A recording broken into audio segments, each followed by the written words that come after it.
bebas berbincang, berpikir, dan beropini. Karena ini adalah secangkir opini. Sudah 23 tahun reformasi. Sebagian agenda telah dilaksanakan, seperti penghapusan duifungsi ABRI, amandemen Undang-Undang Dasar 45, kebebasan sipil dan politik termasuk pemberantasan KKN, dan penegakan hukum. Soalnya pada kualitas dari pelaksanaan agenda tersebut. Yang jelas, reformasi bukanlah jalan tol yang dengan gampang kita bisa melaju, melainkan jalan setapak yang perlu ditipu untuk mencapai tujuan. Secangkir opini kali ini ingin mendiskusikan hal tersebut. Indonesia dalam secangkir opini hari ini, reformasi dititih atau dikhianati?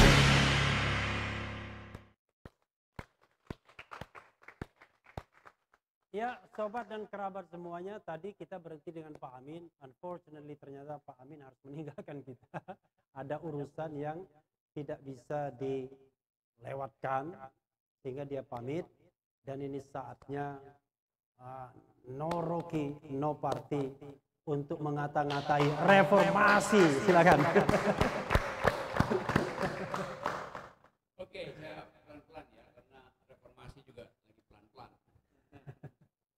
Atau bahkan udah berhenti itu. Jadi, kalau kita coba bikin evaluasi, kita mesti tetapkan dulu parameternya apa itu. Reformasi itu parameternya adalah berhentinya nepotisme, KKN, dihasil ulangkan kebebasan pers, dimulainya pemberantasan korupsi, dimenangkannya gagasan keadilan. Jadi itu parameternya. Lalu kita lihat di mana parameter itu dipercayakan pada 3 lembaga, 1 KPK, 1 KPU, 1 Mahkamah Konstitusi. Jadi kalau kita bilang secara umum, reformasi itu diasuh melalui 3 lembaga itu, Mahkamah Konstitusi, KPU, dan KPK. Sekarang 3 institusi itu justru kehilangan eksistensinya. Jadi dengan cepat kita bisa katakan reformasi memang berhenti atau macet. KPK tidak bisa lagi beroperasi secara normal. KPU lebih dulu tidak bisa beroperasi. Mahkamah Konstitusi juga salah operasi. Salah operasi. Jadi sebetulnya dari awal kita tahu bahwa udah reformasi itu berhenti. Sekarang problemnya kita mau lanjutkan reformasi ini. Berarti mesti ada energi tambahan. Kemana energi itu disalurkan? Ya melalui forum semacam ini, melalui tepuk tangan dong forumnya. Karena forum ini adalah upaya mengambil alih opini publik yang terhalang oleh arogansi kekuasaan. Kalau Refli bilang bahwa ILC ini adalah semacam secangkir opini. Secangkir kopi ini adalah secangkir opini, ya, bukan kopi. Secangkir opini adalah new ILC atau new kind of ILC. Itu menunjukkan bahwa ada saluran-saluran kritis yang juga terhalang. Jadi itu dasarnya kenapa kita kemudian bicara reformasi, bukan sejarahnya tetapi elemen value di dalamnya, yaitu kebebasan pers, korupsi, judicial activism yang mesti ditegakkan oleh Mahkamah Konstitusi. Mahkamah Konstitusi sekarang berbicara normatif segala macam itu. KPU yang seharusnya menghasilkan civic education, dia cuma jadi panitia penyelenggara tuh. Jadi itu soalnya tuh. Nah sekarang kita mau coba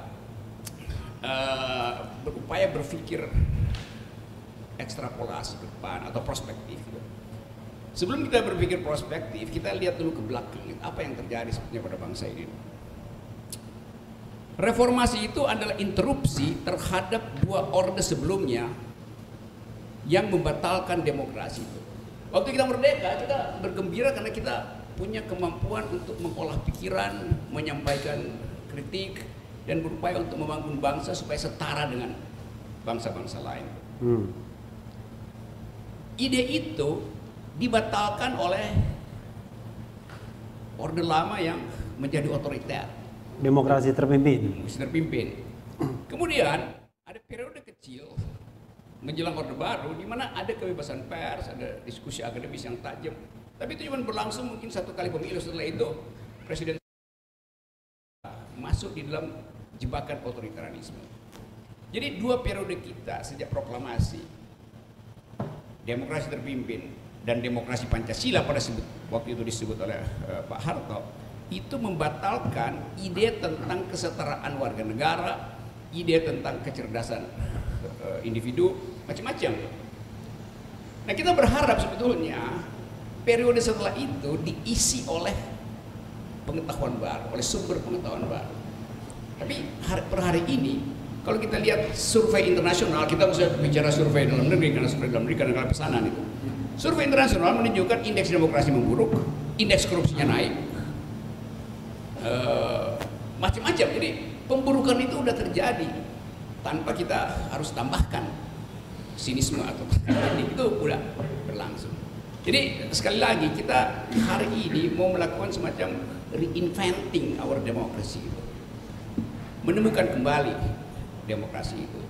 Nah, dalam rangka itu saya berpikir bahwa kita mesti hari ini memutuskan apakah 2024 yang 2 tahun lagi itu akan jadi semacam sinyal tibanya demokrasi, atau justru demokrasi itu tidak akan tiba sampai 2024 karena orang menuntut lebih cepat demokrasi itu dihasilkan. Kan itu desain yang mesti kita pikirkan. Kok nggak ditepuk tangan? Ini malas sekali tepuk tangannya sendiri. Soalnya Bung Rocky bilang demokrasi mungkin tidak akan sampai 2024 gitu ya? Bukan, tuntutan demokrasi kan orang berpikir 2024. Sengaja saya balik-balikin. Oke. Silakan. Ya, karena memang kekuasaan juga suka kebalik-balik otaknya.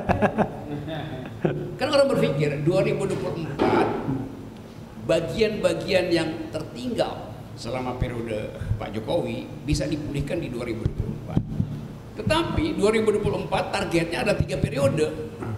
Jadi orang menganggap kalau begitu dibikin ya 1,5 periode aja tuh. Kan boleh kan orang berpikir 1,5 periode. Apa itu inkonstitusional? Enggak. Bisa ditetapkan nanti di sidang umum MPR. Itu yang saya sebut. Sidang umum MPR tahun ini, mungkin bulan Desember. Tahun ini. Jadi saya membayangkan itu bahwa ada kejengkelan publik untuk terlalu lama menunggu sampai 2024. Nah, kejengkelan itu ada persisnya hari-hari ini, apalagi itu mulai dari soal inkonsistensi di dalam penegakan hukum, soal pembedaan hukuman antara Kofifa dan Habib Rizik, itu semuanya masuk di dalam kalkulasi politik publik. Jadi itu poin pertama tuh yang kita atau yang saya ingin agar supaya kita harus putuskan menunggu 2024 atau dipercepat aja. Jadi nggak ada urusan dengan kalkulasi politik, ini urusan dengan urgensi untuk reinventing our democracy. Jadi reinventing our democracy itu tidak perlu nunggu 2024. Nggak perlu, karena itu siklus normalnya 2024. Lain kalau kita menganggap oke, kita mau mengandalkan pemilu atau mau mengandalkan demokrasi, kan kita mesti pilih. Mau pemilu atau mau demokrasi. Saya menganggap demokrasi lebih penting dari pemilu, karena pemilu bisa juga perpanjangan kekuasaan tuh soal itu. Nah, kalau teori saya tentang sebelum 2024, berarti kita mesti hitung apa yang mesti kita buat agar supaya Pak Jokowi tidak dibully nanti kalau dia diturunkan sebelum 2024. Pikiran akademis mesti tiba di situ.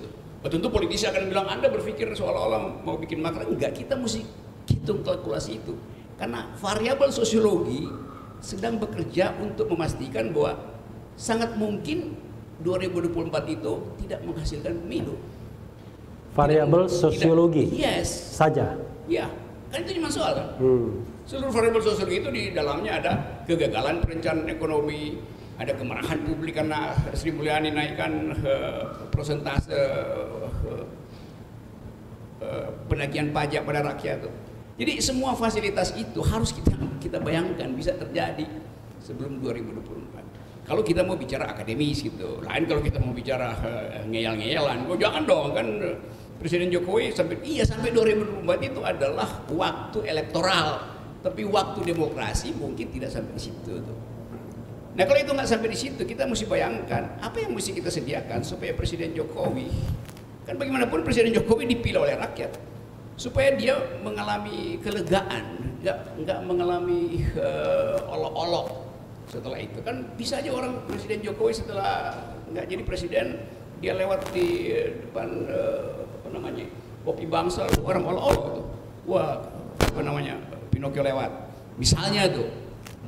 Karena bangsa ini nggak bisa rela untuk tidak mengolok-olok. Itu yang terlihat selama ini kan, saling mengolok-olok, bahkan saling membenci. Orang udah mati pun diolok-olok. Si ini tokoh ini meninggal diolok-olok, lawannya meninggal juga diolok-olok. Jadi bagian buruk itu yang ada di kita, karena itu kita nggak perlu tunggu sampai 2024. Saya bikin kalkulasi akademik, bukan kalkulasi politik. Kalkulasi politik itu urusan tukar tambah di antara partai-partai lah. Jadi, urusan sekali tukar lagi, tambah.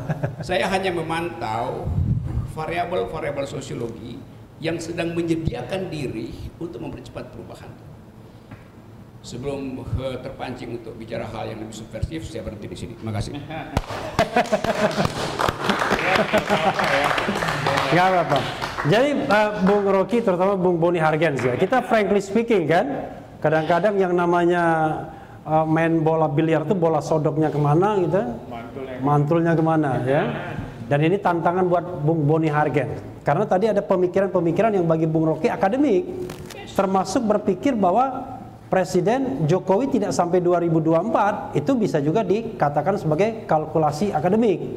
Walaupun Bung Boni Hargens pernah mengatakan itu ada kelompok-kelompok yang ingin menjatuhkan Presiden Jokowi. Dia sebut juga Refli Harun ikut-ikutan gitu. Pak Yan, ya teman-teman. Masih ada waktu ya? Masih ada waktu ya?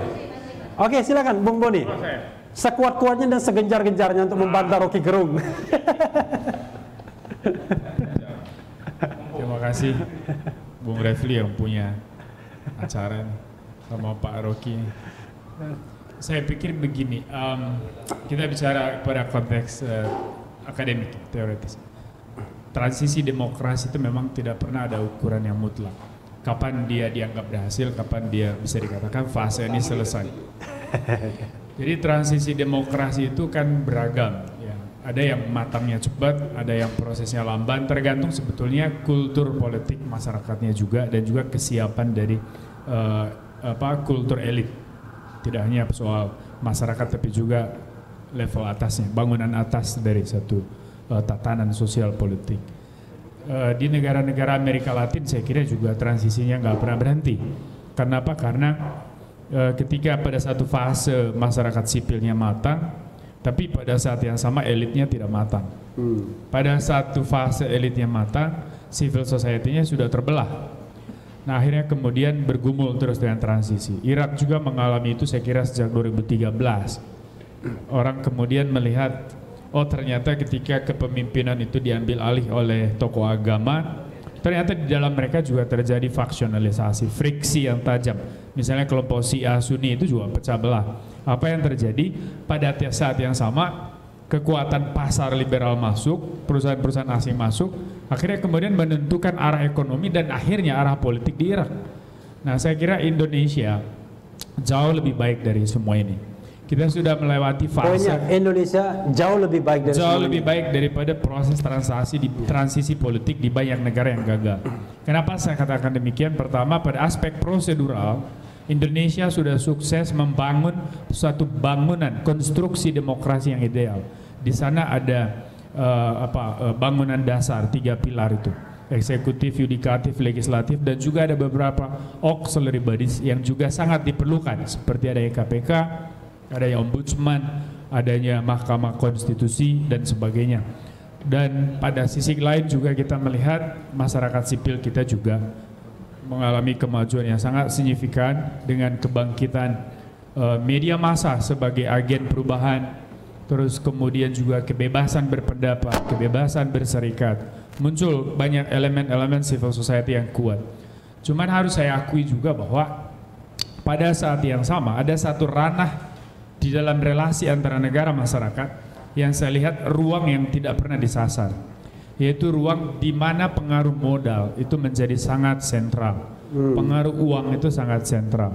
Maka Bung Refli, saya punya satu jurnal ilmiah tentang tulisan ilmiah tentang ini, adanya yang saya bilang conflictual relationship antara negara dengan masyarakat.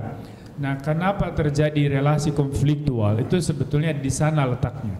Ada ruang di mana uang yang kemudian saya terjemahkan dalam bahasa yang lebih sistemik sebagai oligarki itu kemudian mengambil peran yang sangat serius. Nah, ketika terjadi gesekan antara masyarakat dan negara dalam hal kebijakan ataupun keputusan politik ataupun berkaitan dengan tuntutan-tuntutan perubahan, nah justru kelompok oligarki ini menganggapnya sebagai amunisi, dan ini kemudian dijadikan mainan politik. Nah, disitulah sebetulnya relasi itu makin menjadi tajam dan keras. Ada keterlibatan dari kelompok oligarki di dalam mempolitisir, mengkapitalisasi relasi negara masyarakat yang memang relatif konfliktual. Nah, dalam hal mana relasi ini kemudian relatif konfliktual, nanti saya akan bicara pada aspek substansi dari transisi politik kita. Jadi tadi pada aspek prosedural, saya kira kita mengalami kemajuan yang besar. Kita punya kesiapan institusional, pelembagaan demokrasi sudah sukses. Di fungsi ABRI kita sudah punya Undang-Undang Nomor 34 tahun 2004 di mana TNI kemudian kembali ke barak, dan kita lihat juga TNI kita makin profesional, punya kemajuan di dalam sistem berpikir mereka terhadap demokrasi dan juga di dalam pelaksanaan tugas dasar dalam aspek pertahanan keamanan. Nah, bahwa kemudian ada beberapa kasus yang kita anggap sebagai persoalan, ya seperti di berita media massa beberapa waktu lalu soal ada oknum yang aktif kemudian menjabat di di pemerintahan, misalnya di institusi BUMN misalnya, itu sempat diributkan. Non TNI pokoknya. Ya, belum sempat diributkan, dari kepolisian juga ada. Saya kira semua itu sudah dibereskan juga. Dan itu kan bukan kehendak dari institusi TNI Polri, tetapi itu kebijakan dari dari yang berwenang di sektor pemerintahan. Nah, saya mau mengatakan bahwa kita jauh lebih baik dari banyak negara post-kolonial yang sebetulnya sampai hari ini masih gagal berdemokrasi. Nah, yang kedua pada aspek substansi, saya perhatikan proses pemilu setelah 1998 meskipun penuh diwarnai oleh gejolak, banyak pertentangan, banyak kontestasinya cukup keras, tetapi sebetulnya kita sukses. Bagaimana demokrasi itu ditentukan oleh arus kehendak publik. Tentu di dalam praktek demokrasi dimanapun di dunia ini tidak ada satupun negara di mana suara rakyat 100% menentukan pilihan politik yang berlaku di satu negara. Selalu ada elemen lain, yaitu kelompok oligarki.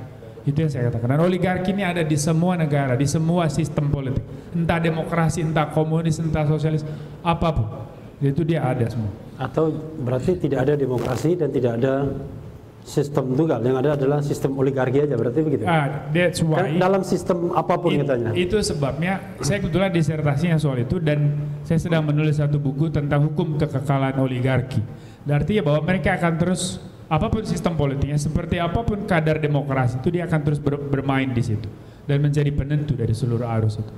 Nah, maka diskusi kita sebetulnya kalau kita bawa lebih detail, ini kita bisa memperkarakan banyak oligarki terutama di sana. Ya, tetapi saya mau bilang secara substantif proses transisi politik kita ini sudah sukses. Presiden Jokowi itu muncul sebagai hasil dari reformasi. Presiden Jokowi adalah produk dari sebuah kebebasan politik, produk dari sebuah kemajuan masyarakat sipil.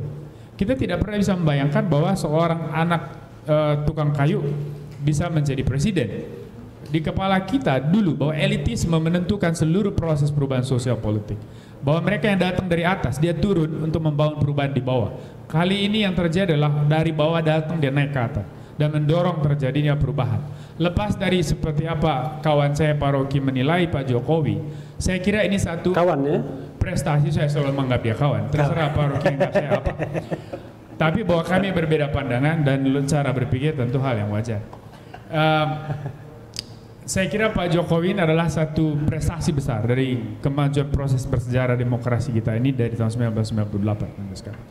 Nah maka kalaupun masih banyak persoalan ya tentu saja, karena memang persoalan kita puluhan tahun ini terlalu begitu banyak dan menumpuk dan diharapkan diselesaikan dalam 1-2 periode tentu tidak mungkin. Nah sekarang ketika tadi saya sedikit mendengar apa yang tadi Pak Rocky bilang bahwa 2024 itu adalah sebuah pentas elektoral, tidak ada urusan dengan demokrasi, maka re-eventing demokrasi kita upayakan kalau bisa sebelum 2024. Ya kita akan berbeda sekali di situ Pak Rocky, karena demokrasi kita tidak bicara tentang sebuah roh saja. Demokrasi adalah satu kemelekatan yang secara inherent antara konsep dan juga sistem. Maka di sana ada materinya dan juga ada isinya. Materinya adalah pemilu, aturan hukum, konstitusi dan sebagainya, aturan main, institusi. Tetapi rohnya adalah kedaulatan rakyat menjadi energi utama yang menentukan seluruh arus perubahan sosial politik itu. Arus pembijakan, policy making process itu harus didasarkan dan untuk kedaulatan rakyat itu. Nah maka kalau kita memisahkan demokrasi dari pemilu, menurut saya itu juga agak absurd, karena kita tidak akan pernah bisa mengatakan demokrasi tanpa ada pemilu. Tetapi saya juga tidak setuju ketika demokrasi diukur dengan pemilu, karena ini kemudian kita masuk dalam jebakan konseptual yang namanya demokrasi elektoral. Dan kita sedang membangun dan menuju demokrasi substansial. Artinya bahwa esensi dari kedaulatan rakyat adalah hukum tertinggi, itu yang mau kita capai dan wujudkan. Bahwa hari ini itu masih belum optimal, jelas. Kita tidak pernah punya urusan dengan siapapun yang menjadi DPR hari ini, siapapun yang menjadi menteri, seperti apa latar belakang isi kepalanya, di mana dia sekolah, bagaimana dia dibentuk, cara berpikir, kita tidak pernah punya urusan. Tapi ketika dia ada di dalam ruang kekuasaan, tiba-tiba serentak kita berurusan, otomatis. Kenapa? Karena dia mewakili rakyat di sana, dan kita berhadapan dengan dia. Lalu kita memperkarakan segala kebodohan, ketololan atau siapapun, kedunguan atau apapun bahasa Merauke yang ada di dalam struktur kekuasaan itu. Nah sebetulnya menurut saya situasi yang kompleks ini tidak bisa kita letakkan dosa itu pada satu sosok atau pada satu sebab. Kita harus melihat itu sebagai persoalan yang kompleks. Kita harus pertanyakan bagaimana partai politik di dalam proses pendidikan politik di internal partai, di dalam proses pembangunan karakter kualitas dari kader-kadernya, terus kemudian juga bagaimana sistem pendidikan kita di dalam membentuk manusia dalam seluruh model kurikulum dan proses pendidikan di sekolah maupun di rumah atau di lingkungan sosial ini juga turut membentuk kualitas seseorang. Makanya saya bilang transisi politik, upaya menuju demokrasi substansial itu tidak akan pernah menjadi tugas satu institusi atau tugas pemerintah misalnya. Itu adalah tugas bersama. Tapi kita butuh dirigen. Pemerintah di sini fungsinya adalah menjadi konduktor dari seluruh proses ini untuk menentukan arahnya. Arah itu kan harus jelas, ada dasarnya yaitu konstitusi. Ideologi negara itu yang menjadi dasarnya. Sehingga kalau nanti muncul kelompok-kelompok atas nama kebebasan tetapi menganut ideologi lain dan melenceng dari konsep atau dasar filosofis dari negara bangsa, yaitu negara punya tanggung jawab untuk menertibkan. Makanya kelompok-kelompok kaum populis kanan misalnya yang terlalu melenceng dari koridor dasar negara kita itu harus ditertibkan. Apakah di sana ada Wahabi, apakah punya pendapat nih kalau soal ini. Ya, Salafi dan segala macam. Artinya yang kemudian dengan istilah kelompok radikal, meskipun debatable istilah radikalisme ini, kelompok radikal yang kita istilahkan itu juga kan menjadi persoalan kemudian. Nah, tapi sekali lagi besar dan menguatnya kelompok radikal juga satu bentuk keberhasilan dari kebebasan demokrasi sebetulnya. Harus kita apresiasi itu. Tetapi bahwa ini kemudian menjadi persoalan baru, ya. Dan saya kira disinilah kemudian dan akan terus ke depan menjadi persoalan untuk mereka-mereka yang berpikir pada ranah kenegaraan. Artinya kita mau menjadi negarawan, maka kita akan berpikir soal bagaimana masa depan tidak hanya institusi negara bernama Indonesia, tetapi spirit, roh dari keindonesiaan kita, yaitu sebuah negara bangsa yang dibangun di atas keragaman dan juga menjunjung tinggi nilai inklusivisme. Inklusivisme bukan eksklusivisme. Maka tidak ada kafir mengkafirkan orang, tidak ada ingin menang sendiri, intoleransi dan segala macam. Saya kira merah putih ini kan luar biasa kita Bung Rocky, Bung Refli punya kopi bangsa di Museum Sabta Mandala ini ya. Bukan punya saya ini. Mengingatkan kita bahwa spirit dari para pejuang yang ada di sini adalah spirit merah putih. Kalau saya baca di situ satu statement luar biasa dari Jenderal Besar, Jenderal Sudirman Panglima Besar. Robeklah badanku, potonglah jasadku ini, tetapi jiwaku dilindungi benteng merah putih akan tetap hidup. Tetap menuntut bela siapapun yang aku hadapi. Artinya bahwa inilah Indonesia. Ya, kita harus tepuk tangan. Inilah Indonesia. Ketika kita komit sebagai negara bangsa, kita sepakat dalam sebuah kontrak sosial bernama negara, kita menyepakati dasar filosofisnya, kita menyepakati arah dan dasar konstitusionalnya. Kalau tidak, kita harus keluar dari kontrak itu. Makanya saya katakan, sebetulnya boleh-boleh aja. Orang mau dirikan negara khilafah juga boleh, tapi jangan di sini. Jangan di negara Kesatuan Republik Indonesia. Boleh-boleh aja, yuk mau bangun negara Papua Merdeka, tapi jangan di Papua. Yuk bangun di luar, karena Papua itu bagian dari Indonesia. Nah itu yang saya bilang. Jadi demokrasi kita memang masih ada masalah ya, tetapi kita mengalami kemajuan yang sangat serius dan sangat positif. Saya kira kita sedang bergerak pada satu laju, pada trajektori yang tepat lah. Ke depan kita akan melihat Indonesia lebih baik. Terima kasih. Iya. Cuma tadi satu yang saya ingin garis bawahi, pastikan. Itu panggilnya Bung Rocky, Om Rocky atau Pak Rocky? Soalnya saya lihat tadi Pak Rocky, Om Rocky, Bung Rocky, gak jelas. Itu. Saya kira yang penting ada Rocky-nya. Ada Rocky-nya ya. Dan yang tidak boleh itu adalah membangun negara merdeka Papua di tanah Papua. Jangan pernah ada. Atau Rocky Merdeka boleh dibangun tapi di Rocky Mountain. Ya, sobat kerabat semua, kita akan kembali lagi.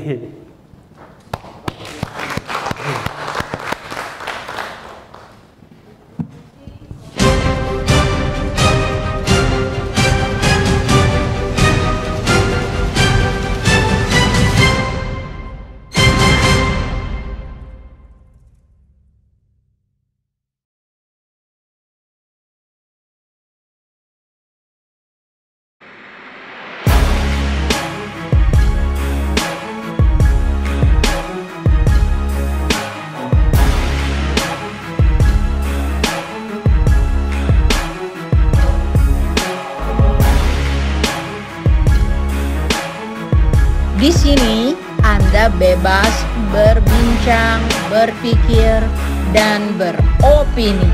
Karena ini adalah Secangkir Opini. Sudah 23 tahun reformasi. Sebagian agenda telah dilaksanakan, seperti penghapusan dwifungsi ABRI, amandemen Undang-Undang Dasar 45, kebebasan sipil dan politik termasuk pemberantasan KKN, dan penegakan hukum. Soalnya pada kualitas dari pelaksanaan agenda tersebut. Yang jelas, reformasi bukanlah jalan tol yang dengan gampang kita bisa melaju, melainkan jalan setapak yang perlu dititik untuk mencapai tujuan. Secangkir Opini kali ini ingin mendiskusikan hal tersebut. Indonesia dalam Secangkir Opini hari ini, reformasi dititih atau dikhianati?